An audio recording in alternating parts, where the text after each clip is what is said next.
wabarakatuh, Bu Aan. Bagaimana kabarnya Ibu? Sehat? Alhamdulillah, luar biasa.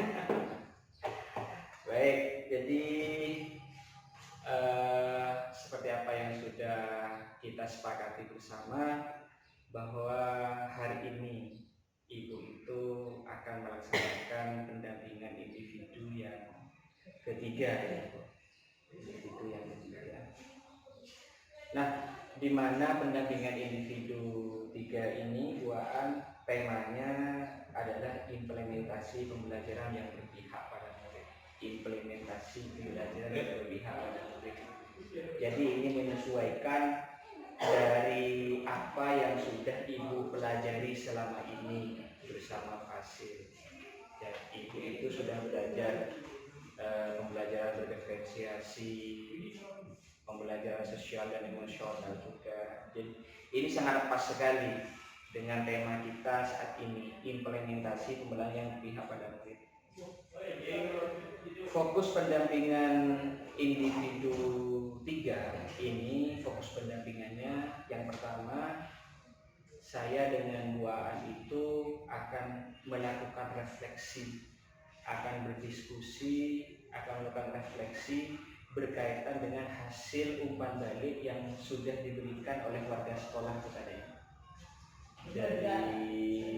Dari kepala sekolah, dari rekan guru, dari siswa juga. Jadi kita akan mencoba merefleksikan itu. Itu fokus pendampingan kita yang pertama. Terus yang kedua, fokus pendampingan kita akan mencoba berdiskusi terkait dengan rencana Ibu itu ingin menerapkan pembelajaran sosial emosional. Anggap ini sebagai informasi awal saja kepada saya sebagai pengajar praktiknya Bu Aan. Hanya sebatas rencana, bagaimana Ibu itu sudah merencanakan, bentuknya bagaimana. Terus fokus pendampingan kita yang ketiga ini berkaitan dengan keterlaksanaan Bagja, prakarsa perubahan lewat Bagja. Apakah sudah terlaksana?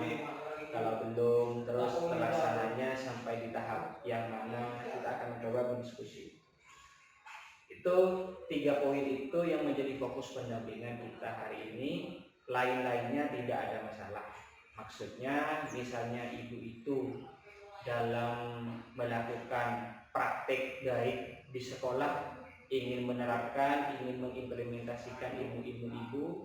Setelah belajar bersama Fasil, Ibu itu menemukan sebuah masalah, tantangan, dan lain sebagainya, kita bisa berdiskusi setelah 3 poin ini yang lain-lain.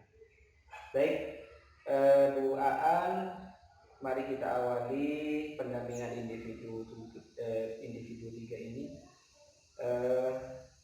Ibu sudah menginput hasil refleksi ya, umpan balik di LMS juga sudah ya. Saya tidak akan melihat itu arsip pribadi Bu Aan, simpan saja seperti itu. Baik, kita mulai pendampingan individu 3 ini. Yang pertama berkaitan dengan refleksi hasil survei. Tentunya Bu Aan itu kemarin sudah mencoba untuk meminta umpan balik atau penilaian baik dari kepala sekolah, rekan sejawat dan siswa berkaitan dengan kompetensi Ibu.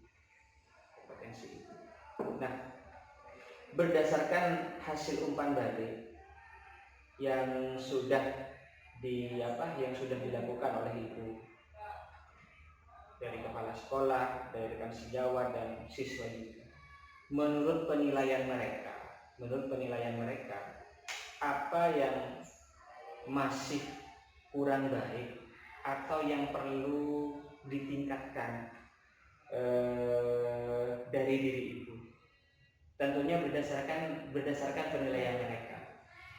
Untuk yang perlu ditingkatkan mungkin di sini pengembangan terhadap pihak-pihak yang terkait dengan sekolah, terutama orang tua. Karena kalau untuk rekan guru saya sudah memulainya, dan untuk lingkungan sekolah juga, tetapi untuk orang tua masih kurang. Kenapa? Karena memang rata-rata siswa di sekolah, orang tua siswa di sekolah saya ini banyak yang merantau. Meskipun tidak merantau, ada yang pekerjaannya sebagai petani. Jadi ada kalanya saya bukan konsultasi, mengkomunikasikan pembelajaran anak mereka. Cuma terkadang terkendala waktu. Jadi meskipun ada komunikasi dengan orang tua, masih belum konsisten.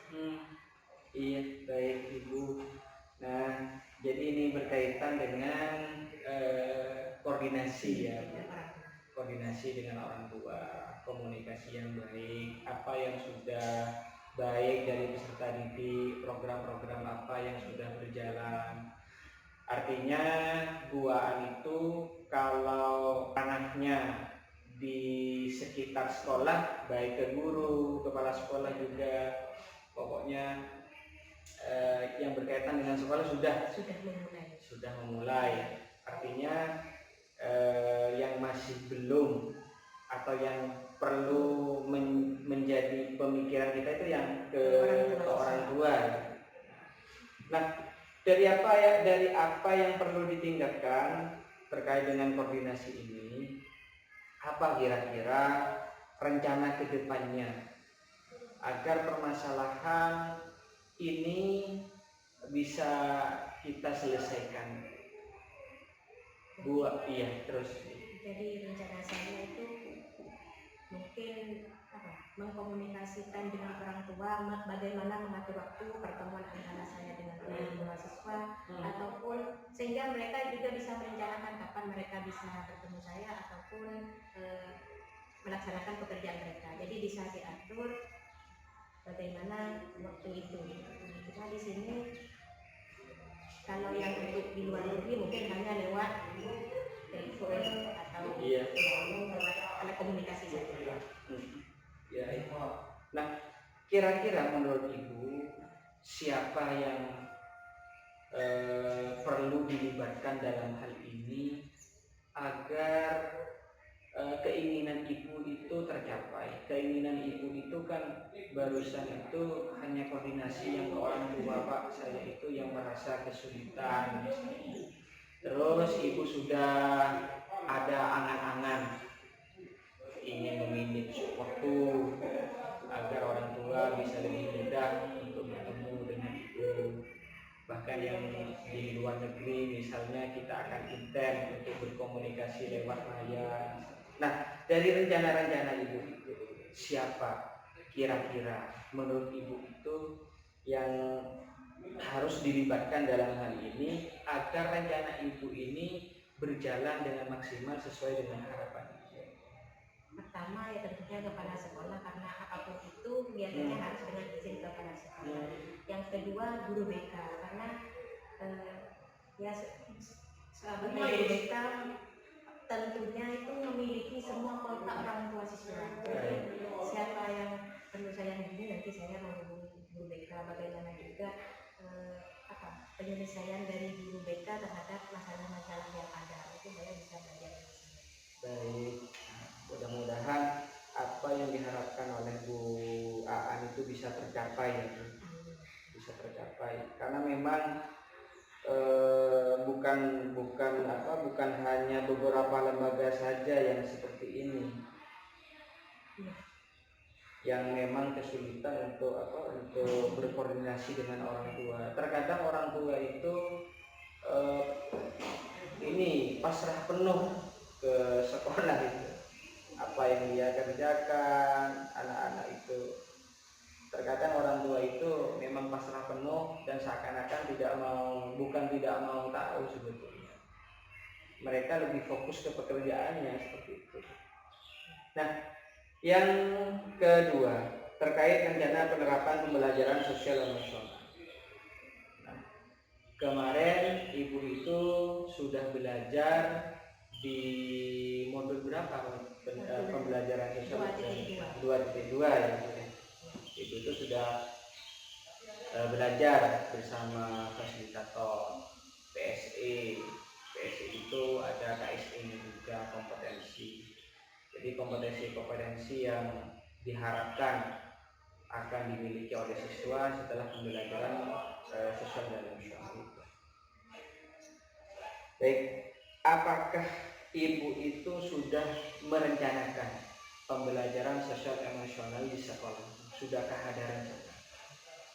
Kalau rencana sudah ada, dan tentunya sebenarnya sudah menerapkan, mungkin saja kita belum sadar kalau itu pembelajaran Iya, sosial. betul.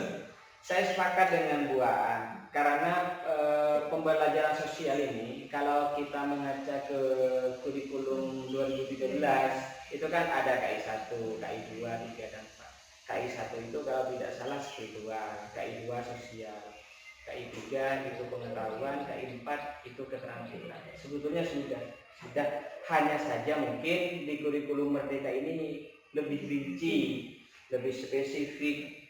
Nah, seperti itu. Nah, jadi untuk rencana Bu Aan sudah merencanakan, artinya rencana yang lebih spesifik, yang lebih rinci, yang lebih bermakna lagi. Nah, seperti itu. Nah, jika sudah, seperti apa perencanaan yang sudah Ibu itu buat? Seperti apa kira-kira pandangannya?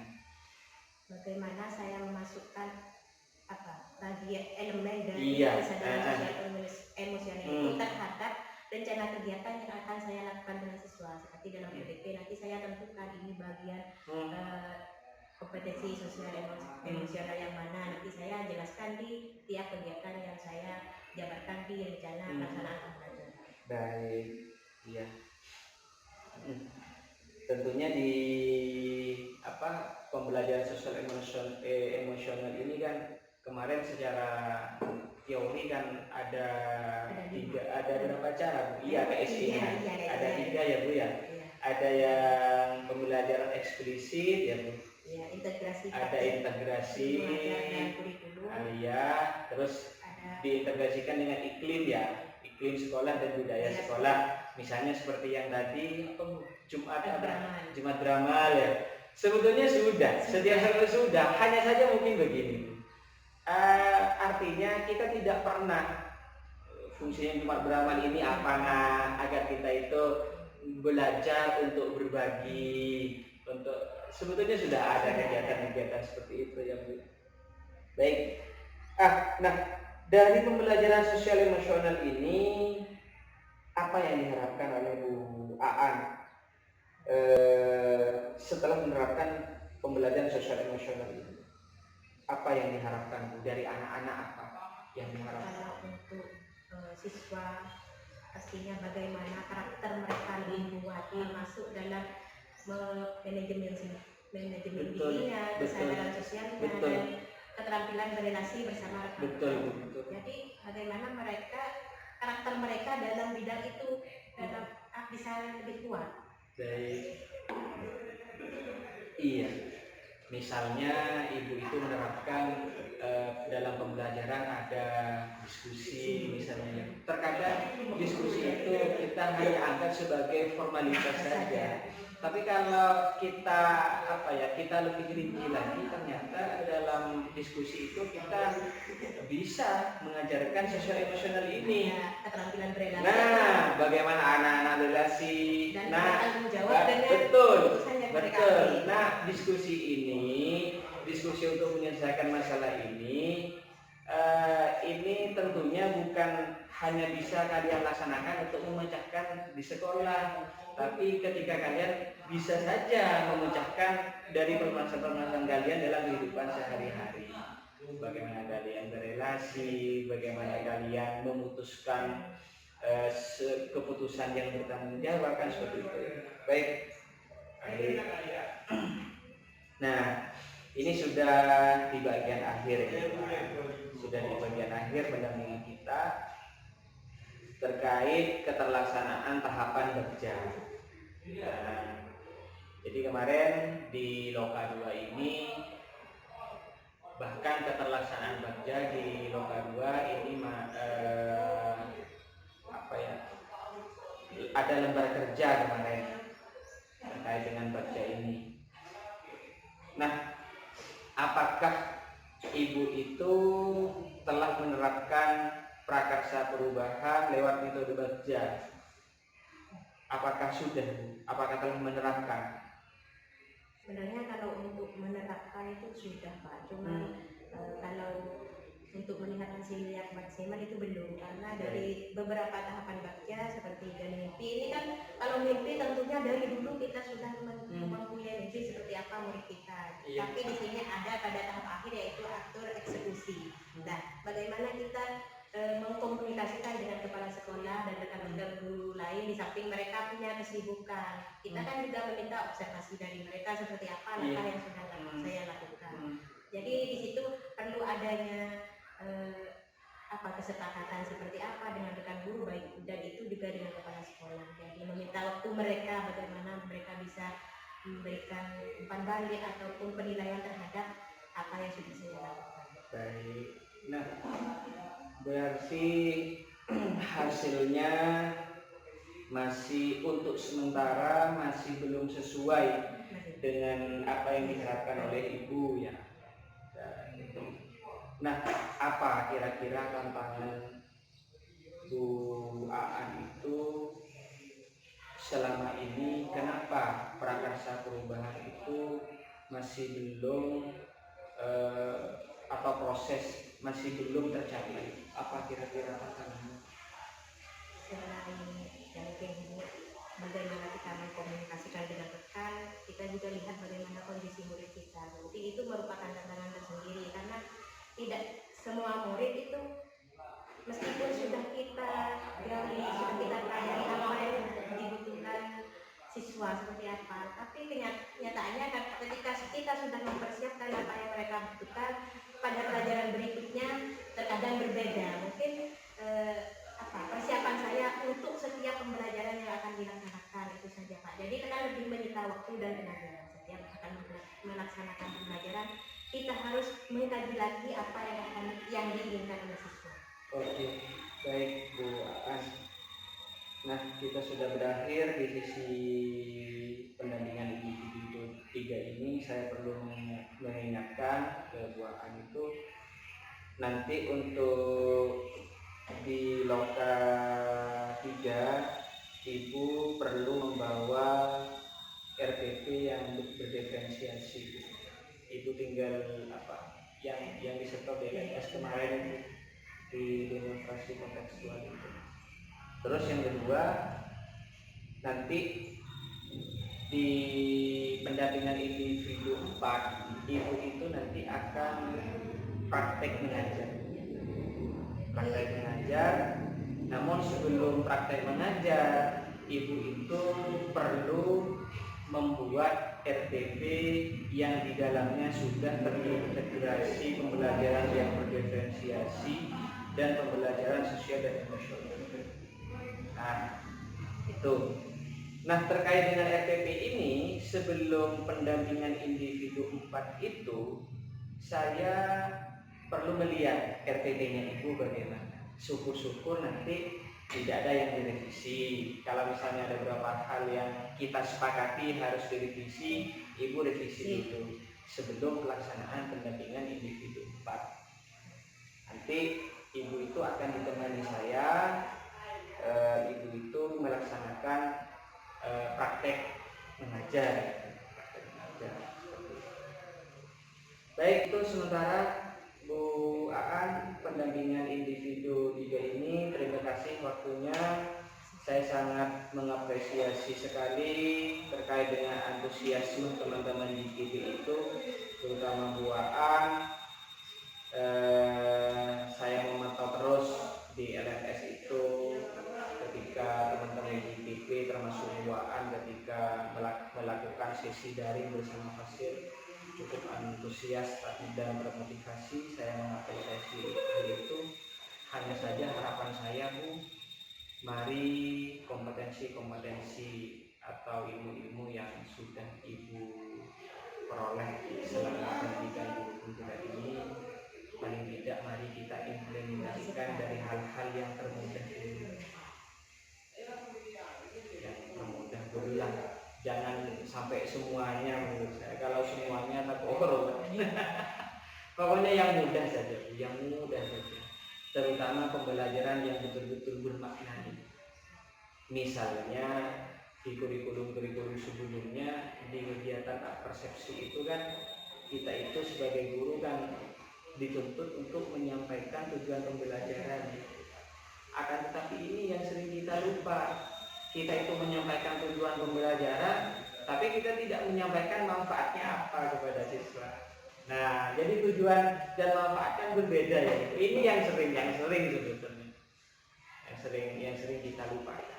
Itu sementara buaan saya akhiri pendampingan individu 3 ini.